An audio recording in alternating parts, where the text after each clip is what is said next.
जय श्री कृष्णा, जय श्री राधे। कैसे हो दोस्तों आप सभी?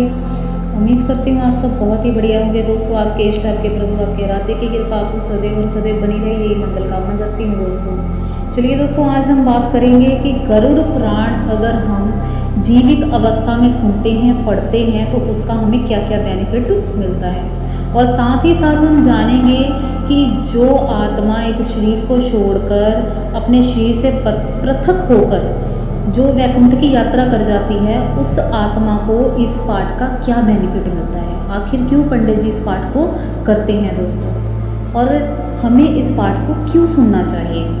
देखिए दोस्तों, वैसे तो गरुड़ पुराण का जो बहुत ही ज़्यादा लाभ बताए गए हैं, लेकिन कुछ जो मुख्य लाभ हैं आज हम उसके बारे में बात करेंगे। सबसे पहले दोस्तों, व्यक्ति की भक्ति बढ़ जाती है।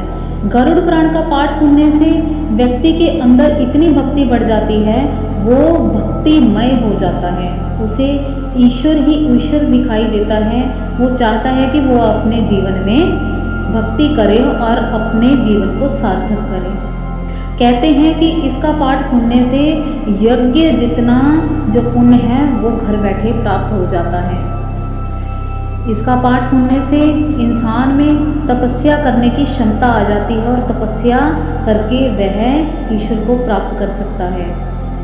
उसे घर में बैठे तीर्थों जितना पुण्य प्राप्त हो जाता है।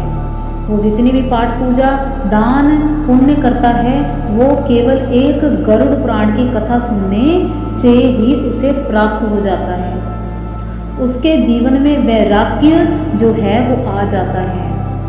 वो अपने जीवन में सभी प्रकार की जिम्मेदारियों को निभाता हुआ भी अंदर से वो वैरागी हो जाता है। वो अपने जीवन को ईश्वर के साथ, परमात्मा के साथ जोड़ लेता है।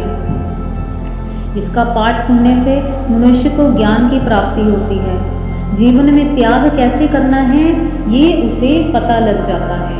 तपस्या कैसे करनी है, क्यों करनी है, ये भी उसे पता लग जाता है।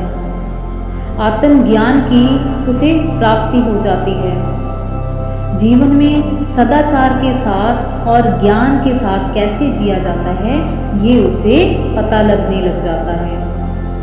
इसका पाठ सुनने से मनुष्य को पता लगता है कि नरक, स्वर्ग, रहस्य, नीतियाँ, धर्म, ज्ञान ये क्या चीज़ें हैं। नरक क्या है, स्वर्ग क्या है, इसका रहस्य क्या है, नीतियाँ क्या हैं, ध्यान, धर्म क्या है, वह जीवन को समझने लग जाता है। इससे ही उसे पता लगता है कि कर्मों के आधार पर ही जब मनुष्य शरीर को त्याग देता है, तब कर्मों के आधार पर ही उसे स्वर्ग और नरक की प्राप्ति होती है। वो जैसा कर्म करता है वैसा उसे फल प्राप्त हो जाता है। गरुड़ पुराण का पाठ करने से, सुनने से, सुनाने से आत्मा को प्रेत बनकर धरती पर कभी भी भटकना नहीं पड़ता है दोस्तों। उस मृतक की आत्मा को शांति मिल जाती है और साथ ही साथ उसे मोक्ष की प्राप्ति भी हो जाती है। इसका पाठ सुनने से सुनने वाले प्रियजनों को भी सद्कर्म करने की शिक्षा मिलती है कि अपने जीवन को अच्छे रास्ते पर, अच्छे एक प्लेटफॉर्म के साथ जोड़ना बहुत ज़रूरी है। उसका जीवन जो है केवल और केवल ईश्वर भक्ति के लिए ही उसे दिया गया है। वो धीरे धीरे अपने परमात्मा को, अपने इष्ट को समर्पित होने लग जाता है दोस्तों। कहते हैं कि ये जो गरुड़ पुराण की कथा है वो भगवान विष्णु से पूछे गए सवाल और उनके जवाबों के रूप में गरुड़ भगवान ने उनसे ली थी। गरुड़ पुराण में मौत के बहुत बड़े रहस्य उजागर किए गए हैं कि एक आत्मा जब शरीर को त्याग देती है तो उसके साथ उसके बाद क्या क्या घटित होता है। गरुड़ पुराण में बताया गया है कि आत्मा शरीर त्यागने के बाद भी भूख, प्यास, क्रोध, दोष, वासना आदि भावों से भरी रहने पर प्रेत योनि को प्राप्त हो जाती है। इसलिए हम सभी को गरुड़ पुराण का पाठ अवश्य सुनना और करना चाहिए। दोस्तों, इससे पापों से मुक्ति हो जाती है। अगर आप गरुड़ पुराण की कथा सुनते और सुनाते हैं तो आप जो पाप करते हैं जाने अनजाने भी हमसे, जीवन में बहुत पाप हो जाते हैं लेकिन हमें पता नहीं होता, हमें उन पापों से मुक्ति मिलती है और हमें पुण्य की प्राप्ति होती है। इसका पाठ सुनने से आध्यात्मिक ज्ञान की प्राप्ति हो जाती है। दोस्तों, गरुड़ पुराण में भगवान विष्णु के अवतार और उनके जीवन की विभिन्न गुण पहलुओं के बारे में वर्णित किया गया है, जिससे आपको आध्यात्मिक ज्ञान की प्राप्ति तो होती ही होती है और साथ ही हमें ये प्रेरणा मिलती है कि परमात्मा ईश्वर भी जब अवतार लेते हैं तो वो भी कितनी कष्ट और कठिनाइयों को पार कर कर अपने जीवन को व्यतीत करते हैं। इसका पाठ सुनने से व्यक्ति को मोक्ष की प्राप्ति हो जाती है, जो हमारे जीवन का, हम सब के जीवन का अंतिम लक्ष्य है। दोस्तों, इसका पाठ सुनने से मनुष्य को स्वास्थ्य की और दीर्घायु की प्राप्ति होती है। अगर आपका स्वास्थ्य अच्छा नहीं रहता है तो आपको गरुड़ पुराण का पाठ अवश्य सुनना चाहिए। आपके जो भी बुरे कर्म हैं वो कटने शुरू हो जाते हैं और आपको अच्छी और दीर्घायु की प्राप्ति होती है। इससे हमें सुख और समृद्धि की प्राप्ति होती है। दोस्तों, जब जीवन में सुख और समृद्धि होती है तो जीवन अच्छे से व्यतीत कर सकते हैं। सुख और समृद्धि के बिना जीवन कुछ भी नहीं ज्ञात पड़ता है। दोस्तों, इसका पाठ श्रवण करने से मन को शांति मिलती है और मानसिक जो स्थिति है हमारी वो बहुत अच्छी अवस्था में आ जाती है। हमारा मन बहुत ही ज़्यादा शांत हो जाता है, हम चिड़चिड़े स्वभाव के नहीं रहते।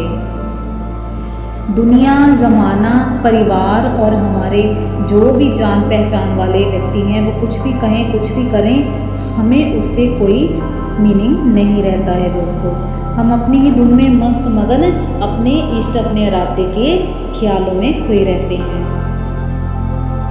इससे हमारा आत्मविश्वास भी बढ़ जाता है। दोस्तों, कथा सुनने से हमें आत्मसम्मान की प्राप्ति होती है। लोग, हमारे जो आसपास के लोग हैं वो भी पॉजिटिव हो जाते हैं। आपको सम्मान प्राप्त होता है।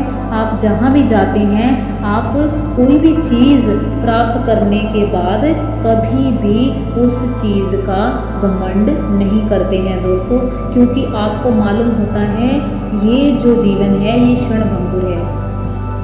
जो हमें प्राप्त हो रहा है और जो हमें मिल रहा है ये सब उस परमात्मा, उस ईश्वर की कृपा से ही प्राप्त हो रहा है और आज हमारा है, कल किसी और का हो जाएगा और हम फिर इस शरीर को, इस देह को त्याग कर इस पृथ्वी से चले जाएंगे और ये वस्तु हमारे पास नहीं रहेगी।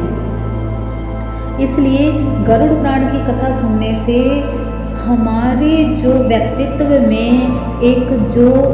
एक डाउन टू अर्थ रहने वाली जो फीलिंग होती है वो एक्टिवेट हो जाती है। दोस्तों, इंसान चाहे जितना मर्जी वो अमीर हो जाए, जितना भी सक्सेसफुल हो जाए, लेकिन उस व्यक्ति के अंदर आपको घमंड देखने को कभी नहीं मिलेगा, क्योंकि वो जानता है कि जीवन का सत्य क्या है। दोस्तों, गरुड़ पुराण हमें जीवन के असली उद्देश्य की तरफ इशारा करता है।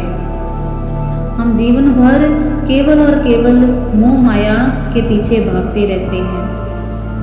ये गलत नहीं है दोस्तों कि आप अपने परिवार का ध्यान रख रहे हैं, आप उनके लिए कमाई करने बाहर जा रहे हैं, ये बिल्कुल भी कदा भी गलत नहीं है। ईश्वर ने जो बनाया है वो अच्छा ही बनाया है, लेकिन साथ ही साथ हमें ये याद होना चाहिए कि हमारे जीवन का केवल यही उद्देश्य नहीं है। दोस्तों, हम जिस उद्देश्य को पूर्ण करने के लिए आए हैं, हमें इस समाज में, इस परिवार में, इस अवस्थाओं में रहकर ही सारी जिम्मेदारियां निभाने के बाद ही हमें ईश्वर को भी नहीं भूलना है, उनका भी ध्यान रखना है और वही हमारा अंतिम और लास्ट उद्देश्य है। चलिए दोस्तों, मिलेंगे फिर नेक्स्ट वीडियो में। तब तक के लिए जय श्री कृष्णा, जय जय श्री राधे।